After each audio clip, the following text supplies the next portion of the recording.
What's going on, Facebook? It's Shawn Hayes here. Facebook, go find our people and bring them on in here. And boom. What's up, Thomas Thatcher? Nice to see you. Tom Socks. Dave Benson, nice to see you, buddy. Hope everybody is doing amazing today. This is going to build up here. Jonathan Fernandez, nice to see you. Gary Pollard, what's up, Fist Pump? Tyler Smith. Everybody's coming in here. Larry Mullinex, nice to see you, buddy. Man, I had a blast last night. Did you all tune in? Because that was one heck of a spotlight last night. Yes, I sat down with the one and only GM of Dan Cummins. His name's Glenn Lundy. And man, did we have a conversation or what? It was amazing. I want to thank him. I want to thank him for all he does for his dealership and this industry. It was amazing that a man would sit down and just give us an hour of his time. Tell us about his life. Let us peek in and see that you don't have to be perfect to make it to that position. You don't have to be perfect to grow a business. You can make mistakes. You can learn from them, and you can get put into positions of leadership and change the lives of people around you. I love that. I was amazed. I was blown away. I watched it twice last night, man.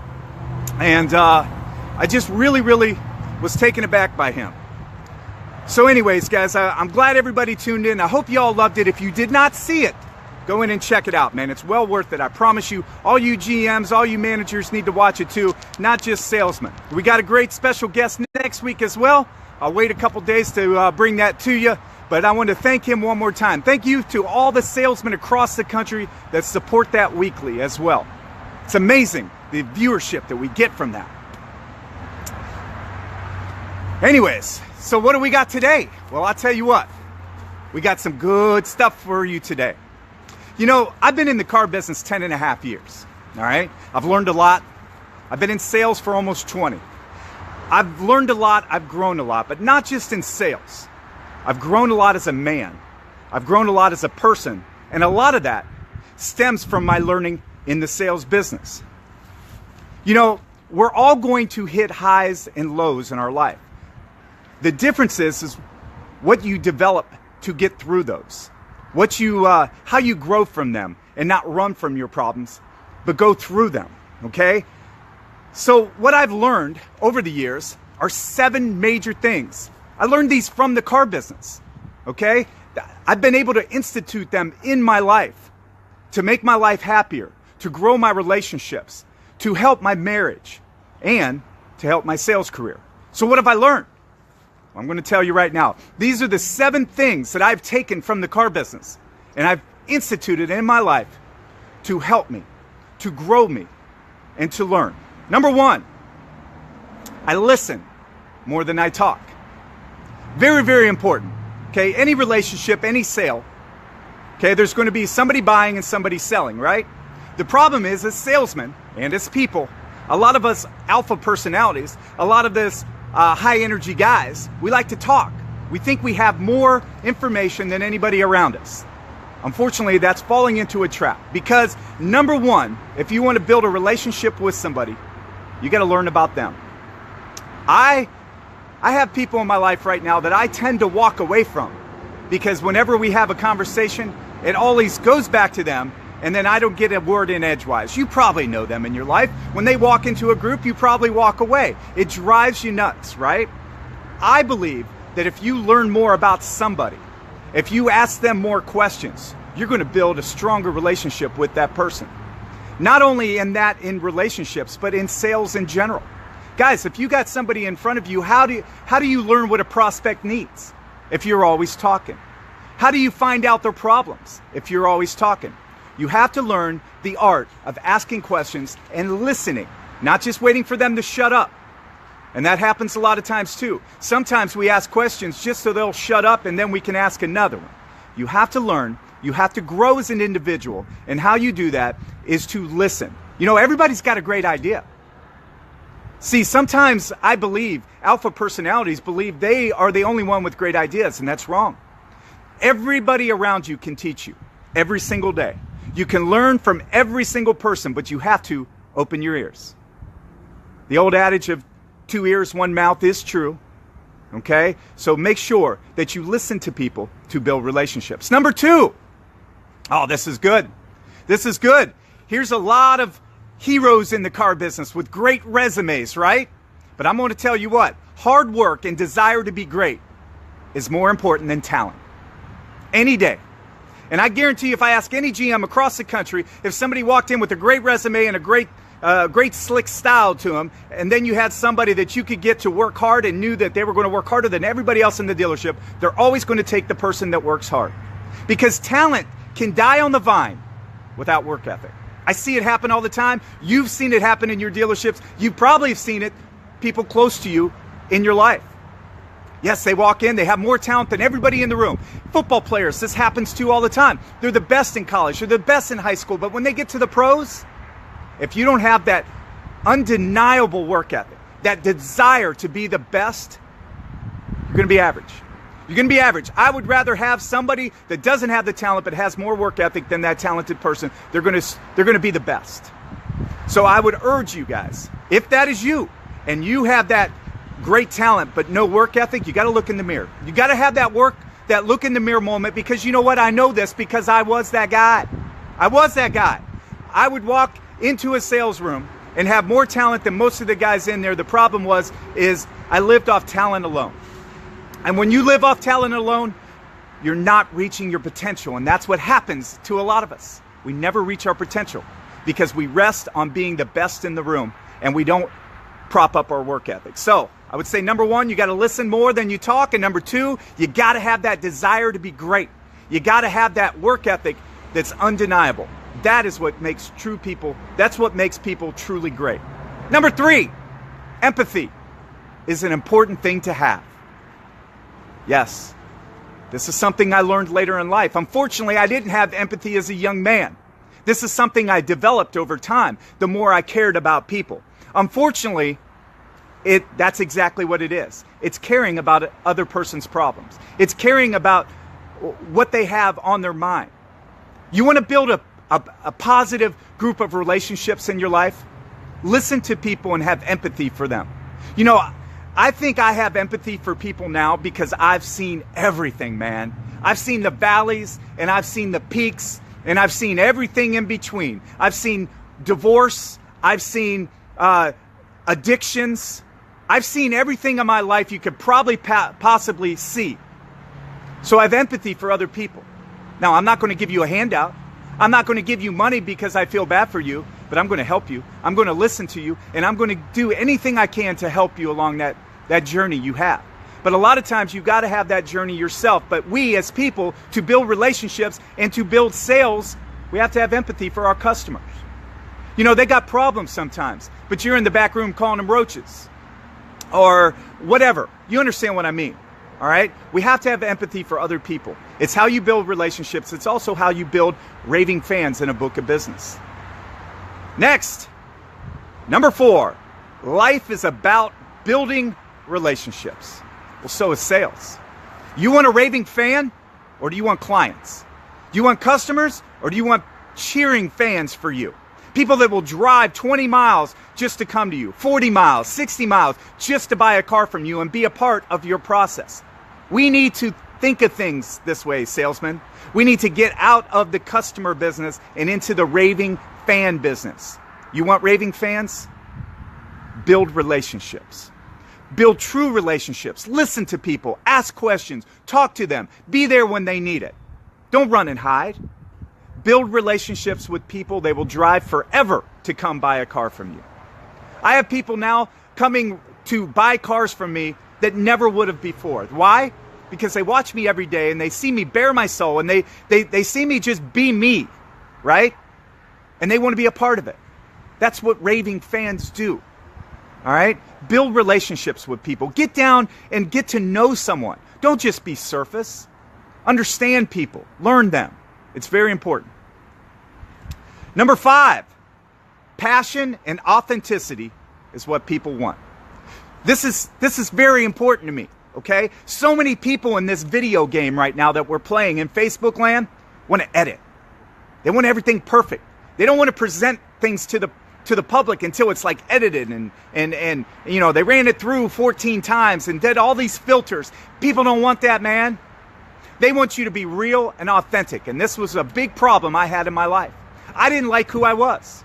I didn't like the man that I was young, so I hid that man by a facade. I had to be somebody else because I wasn't okay with me. But when you get to that point, when you have that look in the mirror, and when you are okay with who you are and you can be authentic, woo, man, that's a freeing moment. Let me tell you, there is nothing more freeing than being real. There is nothing more freeing and nothing more exciting when people accept you when you're real. You know, they want that. They want authenticity. They want true and grit. They want you to have been through things. They want you to have warts on you. They want you to, like, not know everything. It's okay, man. It's all right to be yourself. But you have to have that look in the mirror moment. And you got to say, I like this guy. I'm going to be okay with it. And whatever is making you be fake, whatever is making you be not authentic and be okay with yourself, you have to get to the root of it. You have to pull that root out, and you got to address the person you are and be that man or be that woman. And let the world see you, man. It's okay. Not everybody's going to like me. I'm all right with that because I like me now. And that's what you need to be. Number 6, you have to have balance in your life. This is a key. This is hard. This was really hard for me because I'm an obsessed person. There's probably nobody out there in Facebook land more obsessed than me, okay? I was doing 10X when I didn't even know what 10X was. Does that make sense to you? All right? That's how obsessed I am. Anything I do, I have tunnel vision, and I go 150%, and I'm going to be the best at it. That's just the way my mind works. Unfortunately, when that happens, who suffers? Our families, right? Our families suffer, and especially in the car business, when you're working bell to bell. I did, you know, the first 5 years of my life, or in car sales, I worked bell to bell, 6 days a week. How healthy was that for my family? How healthy was that for my wife? How did I expect that to go? Of course it wasn't going to go good. Of course she needed more. But I was so driven and so worried about being successful that I didn't have balance in my life. But I do now. I do now, and it's a learning process every day with me because I'm struggling to be the best I can be, right? To be the best Shawn I can be. And I know you probably are too. But you have to have balance. How important is it to have balance? Well, let me tell you this. If I make my $1 million, $2 million, and I become every single person, do every single thing I want to do, if I hit every goal that I have written down on my paper, and I lose my family, it's all for naught. It means nothing to me because my focus and my importance should be my family first. And that's what I want to urge you. Get balance in your life and keep it. Okay? It is important for you to reach all your goals and be as successful and reach your true potential. But don't sacrifice the people that are there for you on a daily basis. Don't sacrifice the people that give everything to you so you can be great. Don't sacrifice the people that wait at home for you. Okay? So you can go out and do your thing. I won't anymore. My family is a number one priority. Being successful is number 2, but I didn't want to sacrifice anymore, and I gave that to my wife. You know, you might have to do little things like leave your phone at home when you go out on a date, okay? When we go to breakfast, not take my phone, because it's a habit, okay? I can't help it. I want to look at it. I want to see what's going on out there, but I'm going to tell you what. I've made this pact with my wife to have balance, and I'm going to stick to it because I love her. All right, next. All right, enough mushy stuff. All right, number 7, do the right thing all the time. Always. It will always come back to you. So this is the final thing that I've learned, okay? And it's unfortunate that a lot of people in the car business don't think, or a lot of people don't think that we do the right thing in the car business. Let me tell you what. I do, and I know a lot of people that do. I always try to do the right thing. My manager mispaid me once, gave me more bonus than I was deserving. I took it in there and gave it back. Now, would a lot of us do that? No, maybe not. But you know what? I didn't want that sitting on my mind. And you know, at the end of the day, if I always do what's right, the Lord will take care of me, man. The world will take care of me if I do what's right every time. Do what's right by the customer. Do what's right by the fellow man. Do what's right by my employer. At the end of the day, if I do what's right, and I can sleep at night, and I don't have to go to bed thinking about how I guilted somebody out of something or I did somebody wrong, I'm going to be a better person for it. Now let me retrace my steps here for the people that came late. Number one, listen more than you talk. All right? Shut up sometimes, people. People have things to say. People have good things to say. People have great ideas. People are telling you every day how they want to buy a car, but you're talking too much. Number one, listen more than you talk. Number two, hard work and desire. I'll take it over talent every day. If I was a GM, if I was a GSM, I would hire on character and work ethic. Number one. Yes, I would. Why? Because talent can die on the vine. Without work ethic, I don't even want talent. In fact, you're going to bring my whole rest of my organization down because you're more talented and you're being lazy. Okay? Think about NFL stars. Who are the best? Who are the Hall of Famers? That's the people with the work ethic. That's the people like Kobe Bryant and Michael Jordan and LeBron James. They're practicing after they just got done playing a game. They're up at 7 o'clock when everybody else is sleeping. They're already in the gym when you're, getting ready to go. This is what you have to have, work ethic, to be the best. Number three, empathy. Listen to other people's problems. Care about that. Okay? Don't be selfish. Don't be selfish with your knowledge, your time, and your caring nature. Okay? We should care about people in this world. And if you really want to be the best person and salesman, you'll have empathy. Number four, life is about building relationships. Okay? Be who you are with them. Learn about them. Build raving fans through relationships. You want to be the best salesman in your area? Build relationships. You want to be the best father? You want to be the best mother, husband? You want to be the best friend? Build and cultivate great relationships. Number five, passion and authenticity is what people want. Quit worrying about being perfect. Quit worrying about showing people who you are in a perfect nature. Quit worrying about your hair. Quit worrying about, all this nonsense. When you make a video, you're worried about editing 14 times. You're worried about messing up 14 times. Be real with it. Be okay. Look, I've got to these point where these videos, I'm just doing live and just streaming. I don't even care anymore because I'm going to be me. I'm going to be real. And if you either like me or you don't, and it's okay. I'm all right with it. Get to the point where you're okay with yourself. Number six, you have to have balance in your life. Respect the people that spend every day waiting for you. Respect the family life. Respect your kids and your relationships at home, your friends. Don't focus your whole life on succeeding and then you get your goal and you have nobody to share it with. I don't want to get to that point. I did that at one point in my life. I don't want that for you. Bring the people with you along the way. Let them help you in your journey. So when you get there, you can celebrate with your family and your friends. All right? Number seven, do the right thing all the time, every time. If it's black or if it's white, do not go gray. Do you understand what I'm saying? I think everybody does. Just make sure you have that look in the mirror moment and make sure you do the right thing every day. Guys, I appreciate it. I thank you very much. All you sales hustlers, go over to Sales Hustlers. Get in that community. It's the best community on Facebook. We're helping people every day get better at their craft. Shawn Hayes here, your car guy, Hyundai of St. Augustine. I make car buying easy.